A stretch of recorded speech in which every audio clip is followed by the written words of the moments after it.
So I recently got together with a guy from my hobby. He asked me out first and I had some doubts that we'd work together as a couple because of the age difference. He's 35 and I'm 22.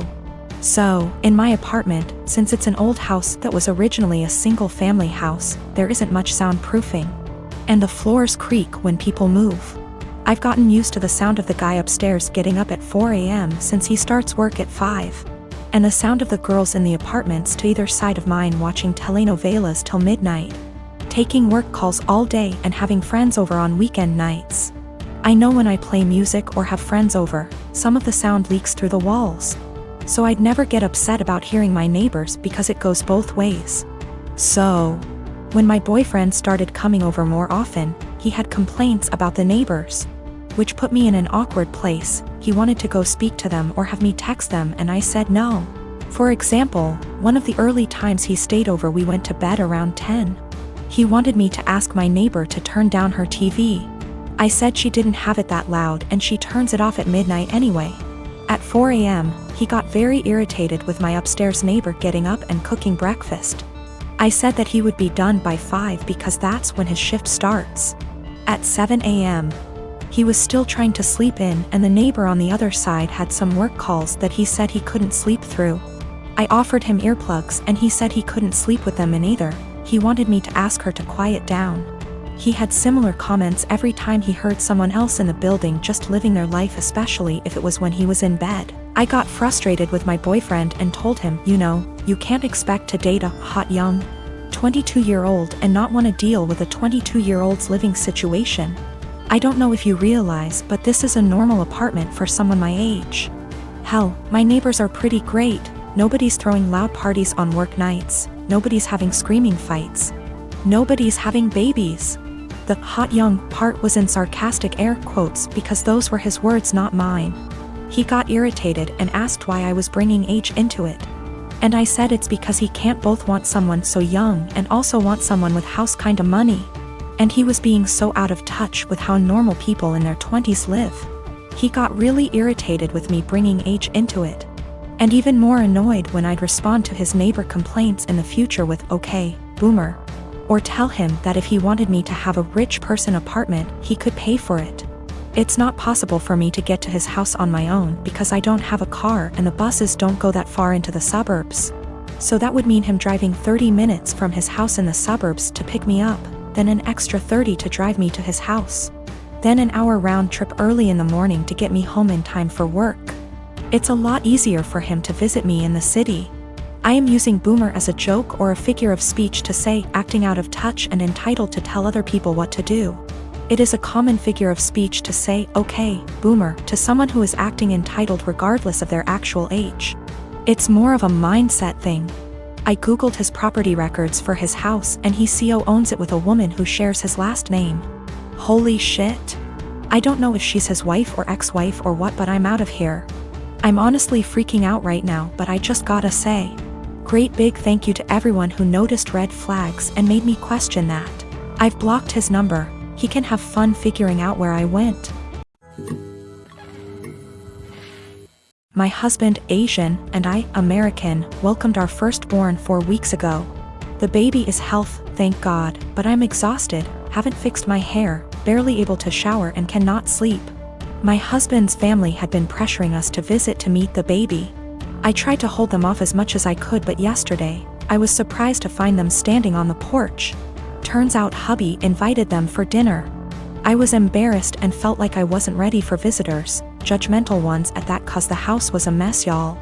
Anyways, my husband sat with them while I fed my son, then later I asked my husband if we should order takeout for dinner. He said no, because his parents would find this rude and unwelcoming. He suggested that I go inside the kitchen and prepare something, anything long as it's homemade. I said fine, then went and made some mac and cheese. The reason I prepared this meal is because of how easy it is. Once I served the family, my husband's mom looked at me and was appalled. I noticed something was wrong. She asked if I really found it appropriate to serve her and the family mac and cheese. I asked why not, and she went on a rant about how disrespectful this was and that I clearly have no experience in what is right and wrong when it comes to hosting. I said, excuse me? who said I signed up to host an expected visit from them and she took it as in I didn't want them there. Her husband said they were just there to finally see the baby that I kept them from seeing for an entire month. That's a whole month of his life they'd missed out on.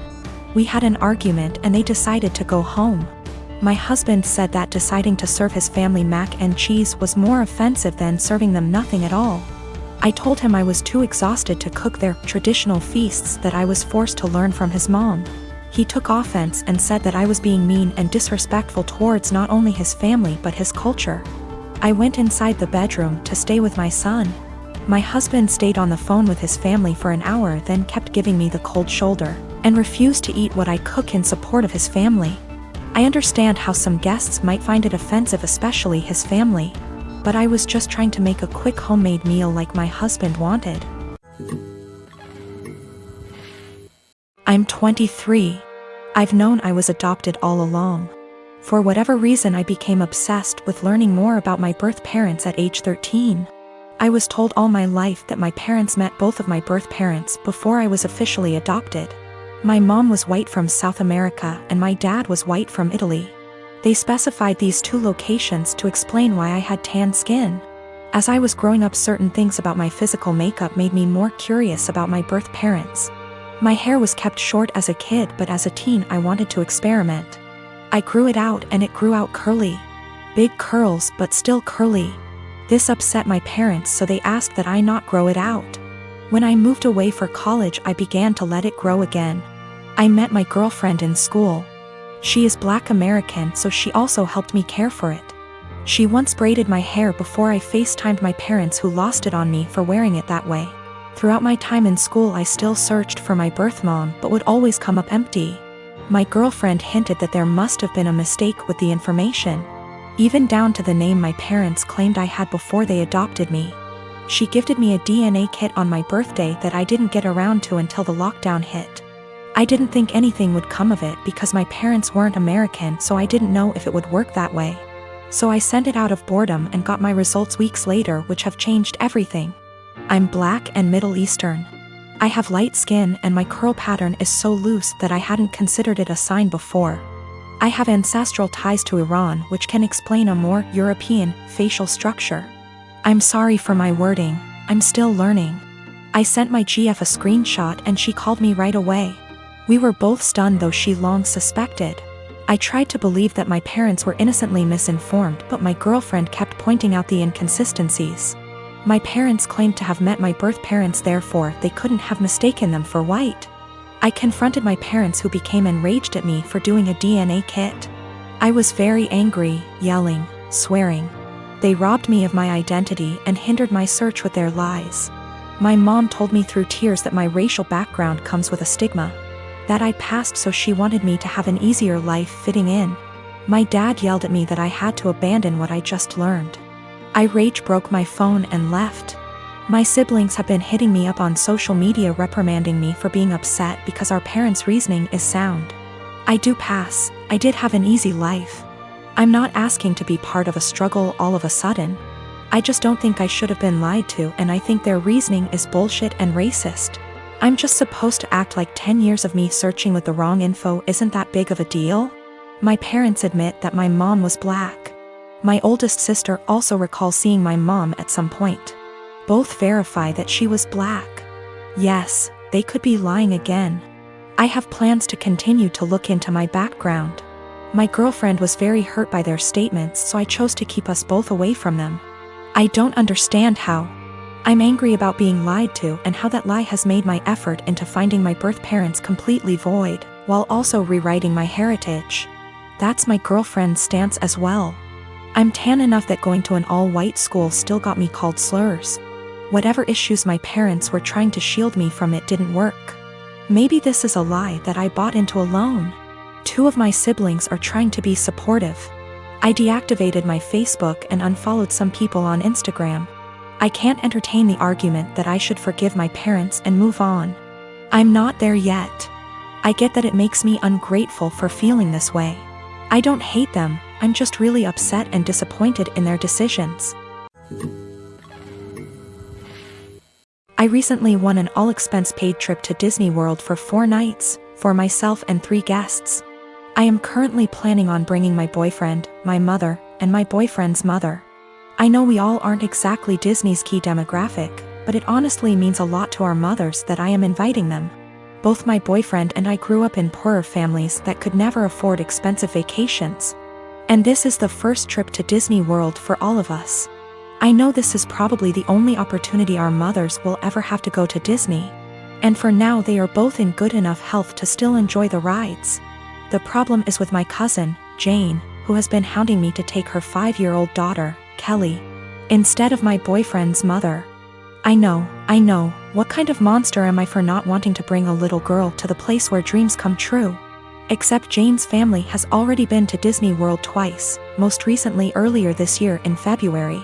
My cousin has done very well for herself. She runs a successful photography business, and her husband is an engineer. They are definitely able to afford their own vacations. If Jane wasn't so well off, I probably would consider taking Kelly if I thought I was giving a little kid a once-in-a-lifetime experience. But I'm not. She's already been twice and she's only 5. Our mothers have been 0 times. Jane's only rationale for wanting me to take her daughter seems to be that Disney is meant for kids. It's weird to go with only adults. And it'd be evil to not take a 5-year-old to Disney if you had the chance.